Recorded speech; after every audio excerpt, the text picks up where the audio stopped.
Salut à tous, bienvenue sur ma chaîne YouTube. Avant de commencer la vidéo, je vous prie de vous abonner et d'activer la cloche de notification. Merci de l'avoir fait, nous pouvons maintenant commencer. Salut à tous, bienvenue sur ma chaîne YouTube. Aujourd'hui nous allons aborder le chapitre sur la cinématique. Alors pour commencer, nous allons commencer ici sur le vecteur position. Donc ici soit le vecteur position OM. OM a pour coordonnées X, I plus Y, J plus Z, K. Ça c'est dans un repère cartésien.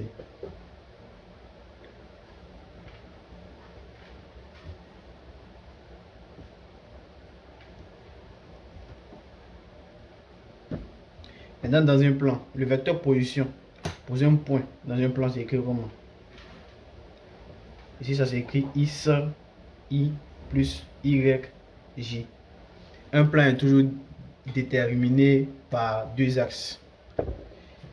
Après le vecteur position ici, nous allons voir le vecteur vitesse.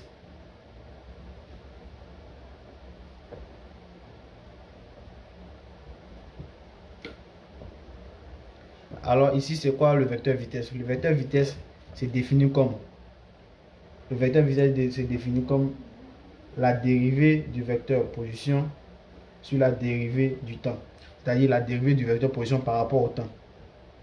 Ici ça donne quoi? Si on remplace les coordonnées du vecteur position dans cette formule, nous avons quoi? Avec la dérivée sur la dérivée du temps de x, i plus y, j plus z, k. Ça c'est dans un repère cartésien.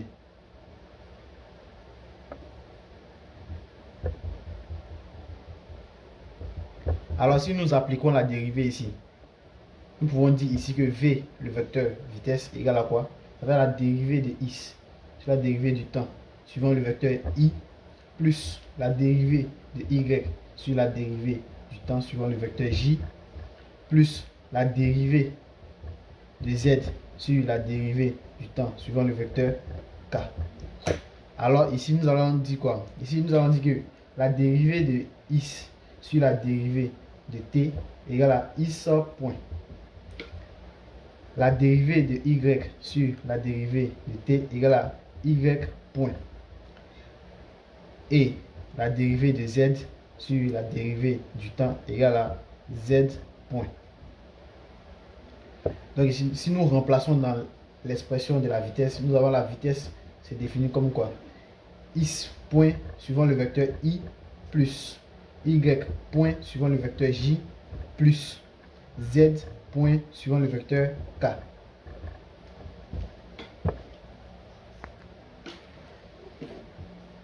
Donc ici voici l'expression du vecteur vitesse. Alors si nous voulons trouver la valeur du vecteur vitesse, c'est-à-dire la norme de v, la norme de v ici ça fait quoi? La norme de v ici ça fait v qui est égal à quoi? Ça fait la racine carrée de x point au carré plus y point au carré plus z point au carré. C'est-à-dire la racine carrée de quoi? Du composant suivant i au carré plus composant suivant j au carré plus composant suivant z au carré. Alors ici, voici le vecteur vitesse et voici sa valeur. Alors si nous prenons ici dans la base de Fresnel, dans la base de Fresnel, comment on va définir le vecteur vitesse? Alors la base de Fresnel c'est quoi? Dans la base de Fresnel, nous avons un mouvement circulaire et le vecteur vitesse est défini par ça. Ça c'est V. Nous avons le vecteur taux, le vecteur normal qui est suivant ça, et le vecteur tangentiel au moins qui est suivant ça, et le vecteur normal ici qui est suivant ça. Le vecteur normal est centripète, bien sûr. Donc ici nous avons quoi? La vitesse V ici égale à quoi? Nous voyons que ici la vitesse V est la vitesse V ici est suivant le vecteur taux, c'est-à-dire le vecteur tangentiel. Donc ça fait la vitesse V qu'on appelle communément V taux suivant taux, le vecteur tangentiel. Donc ici voici la formule. Ici Le veto ici fait quoi? Le veto ici fait la dérivée sur dt. Ici, S est l'abscisse, abscisse curviligne.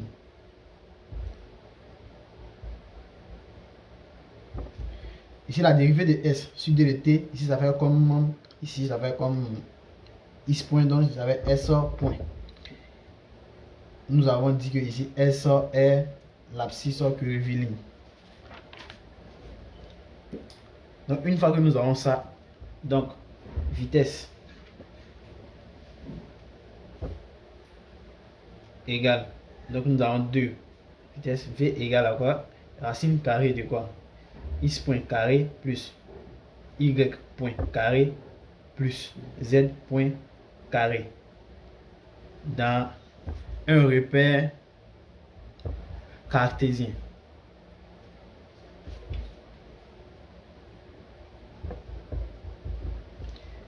Ici, on a quoi? V égale à quoi? Si nous prenons ici la racine carrée de tout ça au carré, ça fait quoi? V égale à S point dans la base de Freenet. Alors ensuite, nous allons passer au vecteur accélération. Donc, vecteur accélération. Comment le vecteur accélération se définit? Le vecteur accélération, nous pouvons l'appeler A comme ça. Le vecteur accélération se définit comme étant quoi? A égale à quoi?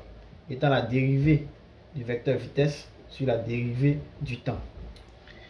Ici, si nous prenons dans un repère cartésien,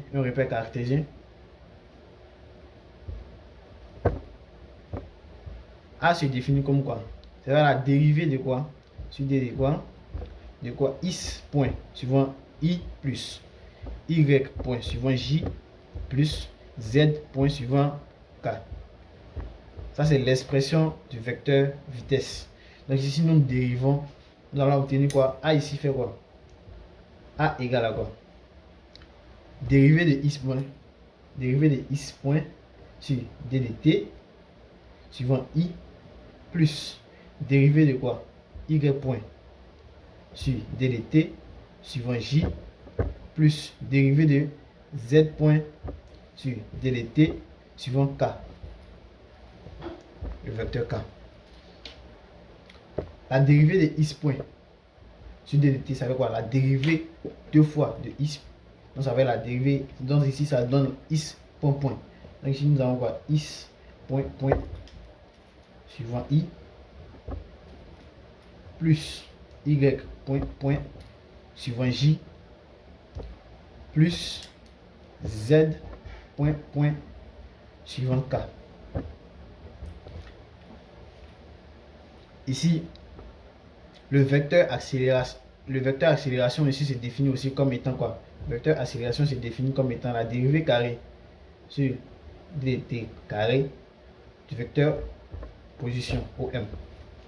Donc ici, ça fait quoi? Si nous voulons remplacer directement, ça fait quoi? La dérivée carrée de X sur la dérivée de t carré suivant I plus la dérivée carrée de Y sur la dérivée de t carré suivant J plus la dérivée carrée de Z sur la dérivée de t carré suivant K. Donc ça, c'est le vecteur accélération dans un repère cartésien. Alors si nous prenons dans la base de Freenet, dans la base de Freenet ici, base de Freenet,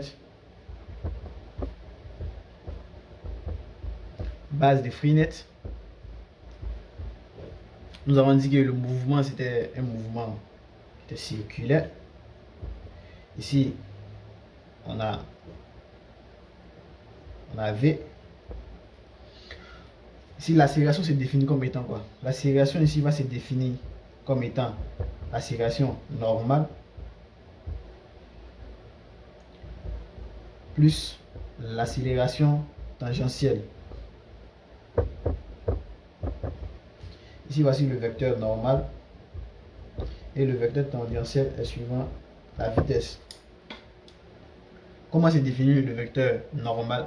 Comment se définit l'accélération normale et l'accélération tangentielle? Ici, l'accélération tangentielle fait quoi? L'accélération tangentielle à taux, ça fait quoi?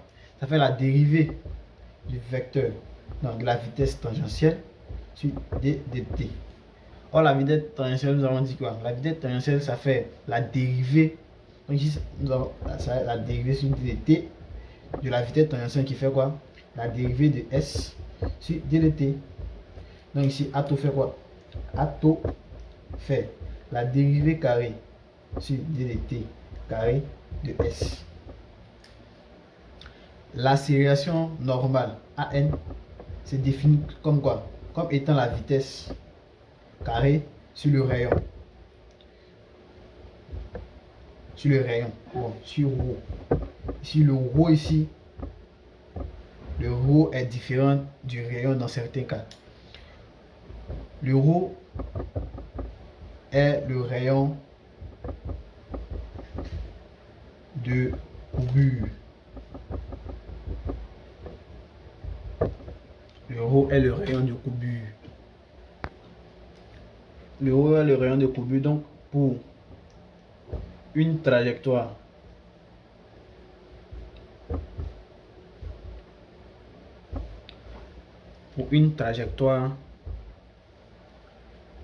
rectiligne, pour une trajectoire circulaire, au moins circulaire, nous avons quoi? Nous avons ρ égale à r, c'est-à-dire le rayon du cercle. Le cercle formé par les différentes positions du mouvement de notre objet. Donc ici, une fois que nous avons ça, nous pouvons trouver ici la valeur, bon, le vecteur accélérateur. Le vecteur accélération ici, ça fait quoi? Ça fait, nous avons dit, ça fait la dérivée de ça qui fait la dérivée carrée. Donc ça fait la dérivée, carrée de s sur dt suivant taux plus v carré sur r suivant n. Donc voici le vecteur accélération dans la base de Freenet. Donc une fois que nous avons ça, nous allons calculer quoi? La valeur de l'accélération.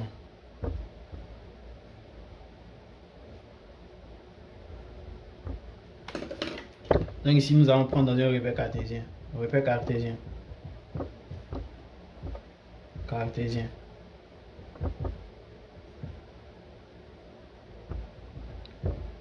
Ici dans le repère cartésien, nous avons quoi? Le vecteur accélération égale à quoi? On a dit ça fait x 2 points suivant i plus y 2 points suivant j plus z 2 points suivant k. Donc ici la norme ici, la norme de a ici va faire quoi? La norme de a ici, ça va faire la racine carrée de quoi? La racine carrée de x 2 points carré plus y 2 points carré plus z 2 points carré.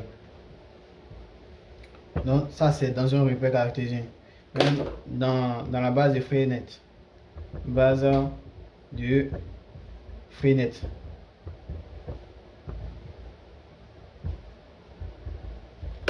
Dans la base de Freenet, nous allons voir quoi?